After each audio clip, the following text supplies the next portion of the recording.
Hello hello everyone, I hope आप सब अच्छे होंगे। आप सबकी तैयारी अच्छी चल रही होगी। तो आज सुबह की शुरुआत होती है टू डू लिस्ट से। तो यहाँ पे मैं टू डू लिस्ट बना रही हूँ। आज है डे 15 और 23 मार्च। तो टू डू लिस्ट में मेरा वही सब चल रहा है जो प्रीवियस मैंने बताया था कि रीजनिंग मेंस की क्लासेस करनी थी, मैथ्स का कुछ रिवीजन करना है, पार्टनरशिप के क्वेश्चंस रिवाइज करना है अच्छे से। अभी भी 2-3 लेक्चर रह रहे हैं, तो अभी मैं लेक्चर से कर रही हूँ। देन उसके बाद मैं PDF से भी रिवाइज करूँगी। और करंट अफेयर एडिटोरियल तो रोज डेली का है ही, उसे तो स्किप ही नहीं करना है।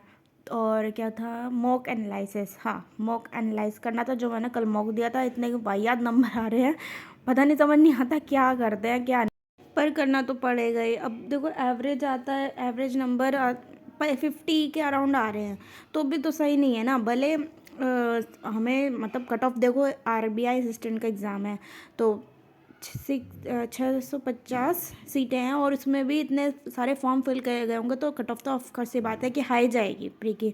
तो तैयारी उस हिसाब से करनी पड़ेगी। और ये नंबर इतने कम आ रहे हैं तो समझ ही नहीं आ रहा क्या ही होगा, पता नहीं। मॉक में थोड़ा सा ये होता है कि थोड़ा टफ लेवल का आ जाता है, वो भी लाइव मॉक था तो शायद टफ हो, पक्का नहीं पता। लेकिन और बच्चे तो कर रहे हैं ना, ये तो एक एक्सक्यूज़ हो गया कि शायद टफ आता। और बच्चों के तो स्कोर आ रहे हैं ना 90-80 नंबर, तो वो कुछ तो मेहनत करते ही हैं। हमारी मेहनत करने के बाद भी हमारी कई बार ऐसे होते हैं डायरेक्शन सही नहीं है कि क्या दिक्कत आ रही है, कहाँ क्या हो रहा है, तो समझ में नहीं आ रहा, तो वहाँ से फॉलो करना पड़ेगा। ज़रूरी नहीं है कि हम सिर्फ प्रैक्टिस ही करते रहे हैं, पूरा दिन पढ़ रहे हैं तो हम सही डायरेक्शन में। कई बार हमारी डायरेक्शन भी रॉन्ग होती है कि हम सही तरीके से नहीं कर रहे।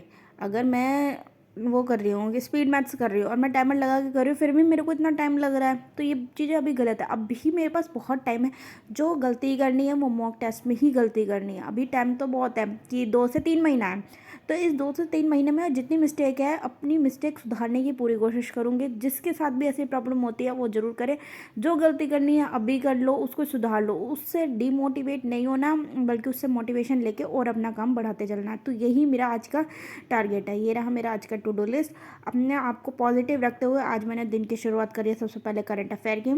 तो सबसे पहले मैंने यहाँ पे करंट अफेयर किए। ऐसा हुआ कि रात में मैं सो गई थी, अपना 11-11:30 तक सो गई थी। तो सुबह उठी, उसके बाद भी मुझे नींद आ रही थी। पता नहीं क्यों ऐसा हो जाता है कई बार कि मुझे नींद आ रही थी या पता नहीं, कुछ समझ नहीं आ रहा था। तो ये मैंने कहा कि अब तो ये होता ही रहेगा, कोई बात नहीं, लेकिन अपना करंट अफेयर तो जरूर करना है। तो सबसे पहले मैंने अपनी करंट अफेयर की क्लास करी। तो ये मैं कर रही हूँ आशीष गौतम सर से, जो कि अड्डा 247 पे पढ़ाते हैं। हम इनका यूट्यूब चैनल पे रोज डेली आता है, और सर रोज डेली करंट अफेयर्स बिना स्किप किए रोज पढ़ाते हैं। बाय चांस कुछ प्रॉब्लम होती है तो शायद ही स्किप करते हैं। तो यहाँ पे मैंने करंट अफेयर किया, देन इसके बाद मैंने एडिटोरियल की स्टार्ट करी थी। बट उस टाइम ऐसा हुआ कि मेरे को सर में मतलब दर्द भी हो रहा, नींद आ रही थी, और ये सुबह का टाइम है 10 बजे, पता नहीं ऐसा क्या हो रहा था। तो थोड़ी तबीयत सही भी नहीं थी आज मेरी। तो उस टाइम मैं अपना मॉक एनालाइज करने लगे थे। तो यहाँ पे मैंने मॉक एनालाइज किया था 10-11 बजे के अराउंड। देन उसके बाद अपना ब्रेकफास्ट वगैरह करने के बाद मैं सो गई। तभी मैंने कहा कि अब सो जाती हूँ, क्योंकि मैं पढ़ तो पा नहीं रही थी, कुछ तबीयत भी ठीक नहीं लग रही थी। तो मैंने कहा कि कोई बात नहीं, सो जाते हैं 2-4 घंटे या 2-3 घंटे अपने। अगर जैसे भी हो रहा है कि जब भी उठूँगी उसके बाद अगर मैं पॉजिटिव फील करती हूँ, अच्छी फील करती हूँ, तो मैं अपनी पढ़ाई रात तक करूँगी। तो यही सोच के मैं सो गई थी। तो उसके बाद मैं उठी। देन उसके बाद यहाँ से फिर ऐसा हो गया था, मेरे को 3 बज गए थे, मतलब उठना। फिर उसके बाद में बीच बीच में कोई आ रहा है, डिस्टर्बेंस इतनी होती है ना, एक सो भी नहीं पाते सही से। कभी कुछ हो रहा है, बाहर कोई बुला रहा है, कभी कुछ होता है। तो ये सब मेरे साथ ही पता नहीं क्यों होता है, ऐसा नहीं है बट सबके साथ ही होता है। बट कोई बात नहीं, इतना तो आता ही है। तो यहाँ पे मैं 4 बजे उठ के अपना सबसे पहले मैं बैठ गई थी रीजनिंग करने। तो रीजनिंग में मेंस की क्लास चल रही है, तो रीजनिंग की पजल बहुत अच्छी पजल थी।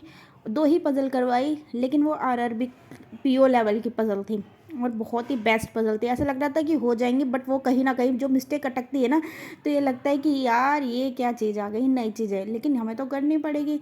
अगर नहीं करेंगे तो एग्ज़ाम में भी दिक्कत होगी।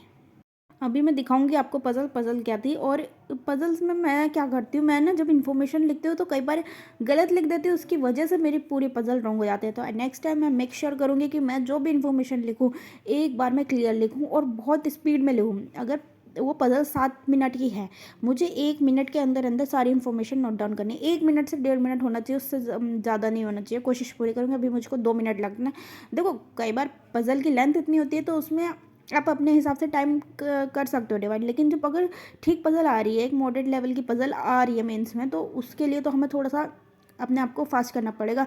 यहाँ पे स्लो से कोई काम नहीं चलता। बैंक में सिर्फ स्पीड चाहिए होती है, स्पीड मैटर करती है, चाहे आपको कितना भी आए कितना ना आए, स्पीड होनी चाहिए। अगर आपको सब कुछ आता है और आपकी स्पीड बेकार है, तो आप बैंक एग्ज़ाम के फिर पता है आपके नंबर नहीं आने। अगर आपको एवरेज भी आता है और फिर भी आपकी स्पीड फास्ट है, तो आपके बहुत अच्छे नंबर आ भी सकते हैं। ऐसी बात नहीं है कि अगर हमें सब कुछ आता है तो हम धुरंधर हैं, नहीं बिल्कुल नहीं, ऐसा कुछ नहीं है। स्पीड मैटर करती है। ये रहा मेरा आज पज़ल।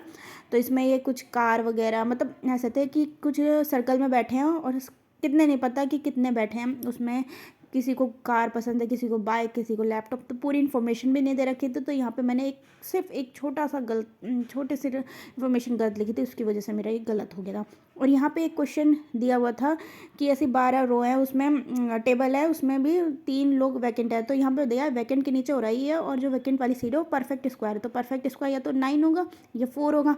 तो 2 से पॉसिबिलिटी से स्टार्ट करते हैं। तो मैंने सबसे पहले 9 से किया, 9 से मेरा रॉन्ग हुआ। देन उसके बाद मैंने 4 वाले से स्टार्ट किए और वहाँ से उसके बाद मेरी पज़ल बन गई थी। तो ऐसा ही होता है, आप अपनी पॉसिबिलिटी लेके चलते हो। जब ज़्यादा प्रैक्टिस कर लेते हैं ना, तो हमारी पॉसिबिलिटी हम वही उठाते हैं जो सही होती है। लेकिन ऐसे और सिर्फ प्रैक्टिस से होता है। और अगर बाई चांस गलत भी हो जाता है ना, तो भी इतना पैनिक होने की कोई ज़रूरत नहीं है। Practice makes a man perfect. और देन उसके बाद मैंने एडिटोरियल की क्लास करी है। एडिटोरियल मैं स्किप नहीं करूँगी, चाहे मुझको रात को ही क्यों ना करने पड़े। कई बार मुझको बोरियत होती थी, बट नहीं, अब मेरे को ना थोड़ा इंटरेस्टिंग हो रहा है, क्योंकि मैम जो करवा रही है ना बहुत इंटरेस्टिंग वे से करवा रही है। एक तो रिवीजन होता चला जाता है, इतने सारे वर्ड वोकैब के रिवाइज करवाते हैं मैम बोल बोल के। ये वो कंसील वर्ड आएगा, तो यहाँ पे कंसील से रिलेटेड क्या क्या चीज़ें थी, इतनी बार रिवीजन कर लिया ना, बहुत सारी चीज़ें ऐसे ही याद हो गई हैं। तो यहाँ पे बता रहे थे मैम कि क्या है उसके बारे में। कम से कम 50 वोकैब तो मैम कोई सा भी हो, 20 से 30 वोकैब तो पक्का है कि वो उसके बारे में करवाएंगे। कई बार तो किसी किसी का 100 भी करा देते हैं। यहाँ पे मैम ने आज क्या किया कि जो वोकैब आज याद करवाई थी ना, सारी जो बताए थे, उससे एक स्टोरी फॉर्म में याद करवा दी। और इतनी परफेक्ट स्टोरी, एक तो मोटिवेशनल स्टोरी थी, ऊपर से जब हम उसको कर रहे थे ना, तो वो वर्ड याद होते चले गए। ऐसे जब मैंने अभी सैटरडे की क्लास में किया था ना, मुझे 4-5 वर्ड तो ऐसे रट गए हैं ना कि वो मैं भूल ही नहीं सकती।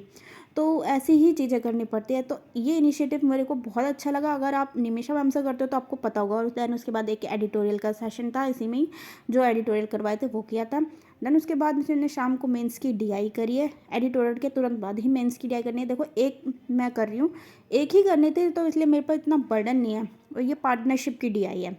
डीआई काफ़ी अच्छी है, लेकिन ऐसा आता है ना थोड़ा टफ लेवल का आ जाता है, तो समझने में उसको टाइम लगेगा। लेकिन जब रोज़ डेली प्रैक्टिस करेंगे ना, तो वो हो जाएगी। और मेरे को करना था पार्टनरशिप का रिवीजन करना है अर्थमेटिक में, तो वो अभी मेरा रह रहा है। बाकी और सब मैंने अपना टू डू लिस्ट कंप्लीट कर लिया है, बस वही रह रहा है। तो अब मैं वो रात में करूँगी 1 या 2 घंटे, क्योंकि आज मैं दिन में सो गई, तो मैं जल्दी आराम से, मेरे को नींद नहीं आने की 12 बजे से पहले। तो आज मैं रात तक वही सिर्फ पार्टनरशिप रिवाइज करूँगी।